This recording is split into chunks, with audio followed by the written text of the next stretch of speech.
ഈ ദുനിയാവിൽ നിന്നിട്ട് തന്നെ മാതാപിതാക്കളെ സ്നേഹിക്കേണ്ടതുപോലെ സ്നേഹിച്ച് അവർക്ക് ചെയ്യേണ്ടതായ ബാധ്യതകൾ നിർവഹിച്ച വിഭാഗം ഈ ദുനിയാവിൽ അവർക്ക് അല്ലാഹു സുബ്ഹാനഹു വ തആല നൽകുന്ന പദവികളിൽ പെട്ടതാണ്. നന്നായി മാതാപിതാക്കൾക്കുള്ള സ്നേഹം സ്ഥാപിക്കുന്നതോടൊപ്പം അള്ളാഹിൻ്റെ ബാധ്യതയിൽ വീഴ്ച വരുത്താതെ ജീവിക്കുകയാണെങ്കിൽ അവർ പ്രാർത്ഥനയ്ക്ക് ഉത്തരം കിട്ടുന്ന വ്യക്തികൾ വരെ ആവാൻ സാധ്യതയുണ്ട് എന്നതിലേക്ക് സൂചന നൽകുന്ന ഹദീസ് മുസ്ലിം റിപ്പോർട്ട് ചെയ്യുന്നതായിട്ട് കാണാൻ സാധിച്ചു. സഹീഹ് മുസ്ലിമിൽ 2542 ഹദീസിൽ മഹാനായ ഉമർ ഇബ്നുൽ ഖത്താബ് റളിയല്ലാഹു തആല അൻഹു ആണ് റിപ്പോർട്ടകൻ. റസൂലുള്ളാഹി സ്വല്ലല്ലാഹു അലൈഹി വസല്ലം ഒരു വ്യക്തിയെക്കുറിച്ച് പരിചയപ്പെടുത്തി. ഖൈറുത് താബിഈൻ, താബിഈങ്ങളിൽ ഉത്തമനായ വ്യക്തി എന്ന പേരിൽ അദ്ദേഹത്തെ റസൂലുള്ളാഹി സ്വല്ലല്ലാഹു അലൈഹി വസല്ലം വാഴ്ത്തി പുകഴ്ത്തി പറഞ്ഞു. ഒരു ഖൈറുത് താബിഈൻ, താബിഈങ്ങളിൽ ഉത്തമനായ ഒരു വ്യക്തിയെ അദ്ദേഹം മുറാദ് ഗോത്രത്തിൽ അതിൻ്റെ കീഴ് ഉപഗോത്രം ഖർനി എന്ന, ഇപ്പോൾ നാം കേൾക്കാറുണ്ടല്ലോ ഖർനി എന്നൊക്കെ ചില കുടുംബത്തിനെ ചേർത്തിട്ട് ആ ഖർനി എന്ന് പറയുന്നത് തായിഫ ഭാഗത്തുള്ള നാട്ടിൻ്റെ പേരാണ്. ആ നാട്ടിലുള്ളതായ ഖബീലകളുടെ പേരാണ്. പണ്ടൊക്കെ അത് യമൻ എന്നാണ് പറയുക.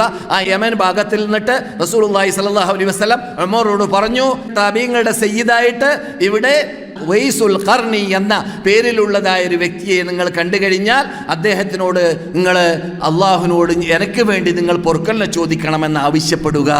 അദ്ദേഹം ഒരു അത്ഭുത മനുഷ്യനാണെന്ന് റസൂൽ പരിചയപ്പെടുത്തും പോലെ. എന്താണത്? അദ്ദേഹം ഈ പറഞ്ഞ കുടുംബക്കാരനാണ്. അദ്ദേഹത്തിൻ്റെ ശരീരത്തിൽ സകലം വെള്ളപ്പാണ്ട് രോഗം പിടിപെട്ടിരുന്നു. അതിൽ നിന്നിട്ട് ഒരു ദിർഹമിൻ്റെ അത്ര മാത്രമുള്ള സ്ഥലം ഒഴിച്ച് ബാക്കിയുള്ളതൊക്കെ സുഖപ്പെടുകയും ചെയ്തു. അദ്ദേഹം ചെയ്ത നന്മ എന്തായിരുന്നു? അദ്ദേഹത്തിൻ്റെ ജീവിതത്തിൽ അദ്ദേഹത്തിൻ്റെ ഉമ്മാക്ക് നന്നായി ബിർറ് ചെയ്ത് ജീവിച്ചതായ ഒരു വ്യക്തിത്വമായിരുന്നു, നന്മ ചെയ്ത് ജീവിച്ചതായ ഒരു വ്യക്തിത്വമായിരുന്നു. അത് കാരണത്താൽ അല്ലാഹു സുബ്ഹാനഹു വ തആല അദ്ദേഹത്തിൻ്റെ പ്രാർത്ഥന സ്വീകരിച്ചു. അദ്ദേഹത്തിൻ്റെ വെള്ളപ്പാണ്ട് രോഗം മാറ്റുകയും ചെയ്തു. വെള്ളപ്പാണ്ട് രോഗം ഉണ്ടായി, അത് മാറിയിട്ട് ശേഷിക്കാത്ത ഭാഗം ഉണ്ടായിരുന്നു എന്നതിലേക്ക് തെളിവായി അലാമത്തായിട്ടുള്ള ഭാഗം ഒരു ദിർഹമിൻ്റെ അത്ര ഇപ്പോഴും ശേഷിക്കുന്നുണ്ട്. ഇതൊക്കെ ഉറപ്പാക്കിയ ശേഷം മഹാനായ ഉമർ ഇബ്നുൽ ഖത്താബ് റളിയല്ലാഹു തആല അൻഹു യമനിൽ നിന്ന് മദദ് വരുമ്പോൾ സഹായമായിട്ട് ജിഹാദിന് വേണ്ടിയും മറ്റും സഹായമായിട്ട് മുസ്ലിങ്ങളായ ജനങ്ങളിൽ നിന്നിട്ട് മദീനയിലേക്ക് സഹായം വരുന്ന സന്ദർഭത്തിൽ ഹജ്ജ് സീസണിൽ അന്വേഷിച്ച് കണ്ടുപിടിച്ചു. ആളെ കണ്ടെത്തി അയാളോട് പ്രാർത്ഥിക്കാൻ വേണ്ടി പറയുകയും റസൂലുള്ളാഹി പറഞ്ഞതായ സന്തോഷ വാർത്തകൾ പറയുകയും നിങ്ങൾ എവിടേക്കാ പോകുന്നത് എന്ന് ചോദിച്ചു. ഇതൊക്കെ മുസ്ലിം റിപ്പോർട്ട് ചെയ്യുന്ന ഹദീസിന്റെ വിശദീകരണത്തിലുള്ളതാണ്. ഞാൻ നീട്ടി വലിച്ച് പറയുന്നില്ല. പറഞ്ഞു, ഞാൻ കൂഫയിലേക്കാണ് പോകുന്നത്. എന്നാൽ കൂഫയിലുള്ളതായ എൻ്റെ ആമിലിനോട് അഥവാ ഗവർണറോട് ഞാൻ നിങ്ങൾക്ക് വേണ്ട എല്ലാ ഒത്താശകൾ ചെയ്യാൻ കൽപ്പിക്കട്ടെ. അദ്ദേഹം പറയുകയുണ്ടായി, വേണ്ട, ഞാൻ നാടന്മാരുടെ കൂടെ ജീവിച്ചോളാം, എനിക്കതിൻ്റെ ആവശ്യമില്ല എന്ന് അദ്ദേഹം പ്രത്യുത്തരം നൽകിയെന്നാണ് ഹദീസിന്റെ പരിപൂർണതയിൽ കാണുന്നത്. പഠിക്കുന്നത് ഈ വിഷയത്തിൽ നിന്നിട്ട് എന്താണ്? നാം പ്രാർത്ഥനയ്ക്ക് വരെ ഉത്തരം കിട്ടുന്നതായ സഹാബാക്കളിൽപ്പെട്ട ഉമർ ഇബ്നുൽ ഖത്താബ് വരെ നിങ്ങളുടെ ദൃഷ്ടിയിൽ അദ്ദേഹം പെട്ടാൽ നിങ്ങൾ അദ്ദേഹത്തോട് എനിക്ക് വേണ്ടി അള്ളാഹിനോട് പ്രാർത്ഥിക്കൂ എന്ന് ചോദിക്കാൻ അർഹനായി മാറാനുള്ളതായ പദവിയിലേക്ക് ബിർറ് അഥവാ നന്മ മാതാപിതാക്കൾക്ക് ചെയ്യുമ്പോൾ മനുഷ്യനെത്താൻ സാധിക്കുമെന്നത് ഇത് നമുക്ക് പഠിക്കാൻ പറ്റുന്നൊരു പാഠമാണ്. റസൂലുള്ളാഹി സ്വല്ലല്ലാഹു അലൈഹി വസല്ലം അദ്ദേഹത്തെക്കുറിച്ച് പറഞ്ഞപ്പോൾ പറഞ്ഞ വാക്കിൽപ്പെട്ടതാണ് ലൗ അഖ്സമ അലല്ലാഹി ലഅബറ. അദ്ദേഹം സത്യം ചെയ്തുകൊണ്ട് വല്ലതും പറഞ്ഞു കഴിഞ്ഞാൽ അതുപോലെ സംഭവിക്കും.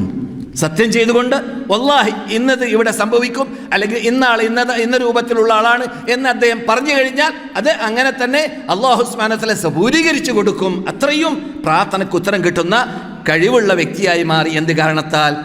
മാതാവിനെ ബിർറ് ചെയ്ത് അവർക്ക് ചെയ്യേണ്ട ഒത്താശകൾ ചെയ്ത് ഇഹ്സാൻ ചെയ്ത് നന്മ ചെയ്ത് ജീവിച്ചത് കാരണത്താൽ.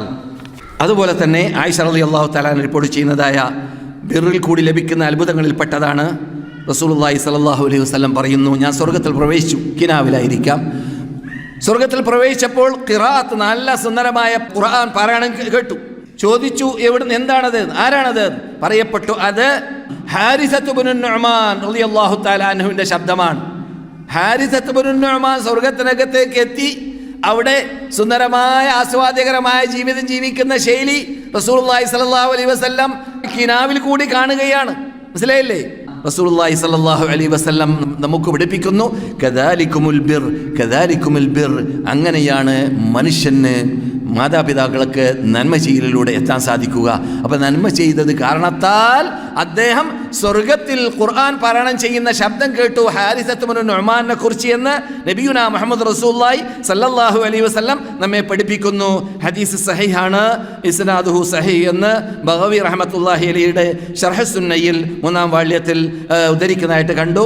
അപ്പോൾ പറഞ്ഞു വരുന്നത് എത്രയും വലിയ പദവിയിലേക്കാണ് മനുഷ്യൻ ബിർറ് ചെയ്യേണ്ടതുപോലെ ചെയ്തു കഴിഞ്ഞാൽ എത്തുന്നത്. ഇബ്നു ഉമർ റിപ്പോർട്ട് ചെയ്യുന്ന മർഫൂആയിട്ട്, അഥവാ റസൂലുള്ളാഹി സ്വല്ലല്ലാഹു അലൈഹി വസല്ലമയെ തൊട്ട്, ബിർറു ആബാഅക്കും തബറുക്കും അബ്നാഉക്കും, നിങ്ങളുടെ മാതാപിതാക്കൾക്ക് നിങ്ങൾ നന്മ ചെയ്താൽ നിങ്ങളുടെ മക്കൾ ഭാവിയിൽ നിങ്ങൾക്ക് നന്മയുള്ളവരായി മാറും. അല്ലെങ്കിൽ നേരെ മറിച്ച് അങ്ങനെ എത്രയോ സംഭവങ്ങൾ നാം ഫിലിമൊന്നുമല്ല, ആക്ടിംഗ് ഒന്നുമല്ല, ഊഹാപോഹങ്ങളൊന്നുമല്ല, സംഭവങ്ങൾ കേൾക്കാറുണ്ട്. എൻ്റെ അനുഭവത്തിൽ തന്നെ ഇവിടെ മദീനയിൽ ഈ സംരക്ഷണ ഹാളുണ്ടല്ലോ, സംരക്ഷണ ഹാളിലേക്ക് കൊണ്ടുവന്നതായ വ്യക്തിയോട് ആ വ്യക്തിയെ നോക്കിയിട്ട് അവിടെ ജോലി ചെയ്യുന്ന വ്യക്തി പറയുകയുണ്ടായി, നിന്റെ വാപ്പയെ ഇവിടെ പണ്ട് നീ കൊണ്ടുവന്നിരുന്നു, നിന്റെ വാപ്പയെ നീ പണ്ട് ഇവിടെ കൊണ്ടുവന്നിരുന്നു, അതുകൊണ്ടാണ് നിന്റെ മകൻ നിന്നെ കൊണ്ടുവന്നത് ഇവിടേക്ക്. വാപ്പ പണ്ട് കൊണ്ടുവന്ന ആ മനുഷ്യനോട് ജീവിച്ചിരിക്കുകയാണ്. അതുകൊണ്ട് മൂപ്പർക്ക് ഓർമ്മ വന്നു ഈ മനുഷ്യൻ ആരാണെന്ന്.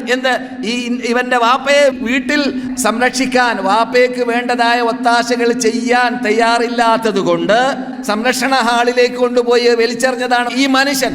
ഇപ്പോൾ എന്ത് ചെയ്തു? ഇവന്റെ മകൻ അങ്ങനെ തന്നെ കാട്ടി. ഇവന്റെ മകൻ ഈ വ്യക്തിയെ കൊണ്ട് അങ്ങനെ തന്നെ കാട്ടി. അതൊക്കെ നേർക്കുനേരെ കണ്ട അനുഭവങ്ങൾ ഇവിടെ മദീനയിൽ സംഭവിച്ചതായിട്ട് എൻ്റെ അനുഭവത്തിലുണ്ട്. പറഞ്ഞു വരുന്നത്, അങ്ങനെയുള്ള അപകടത്തിൽ നാം പ്രാസംഗികന്മാരിൽ നിന്നിട്ട് ഇങ്ങനെയുള്ള ധാരാളം സംഭവങ്ങൾ കേൾക്കാറുമുണ്ട്. അതൊക്കെ ഒരു യാഥാർത്ഥ്യമാണ്.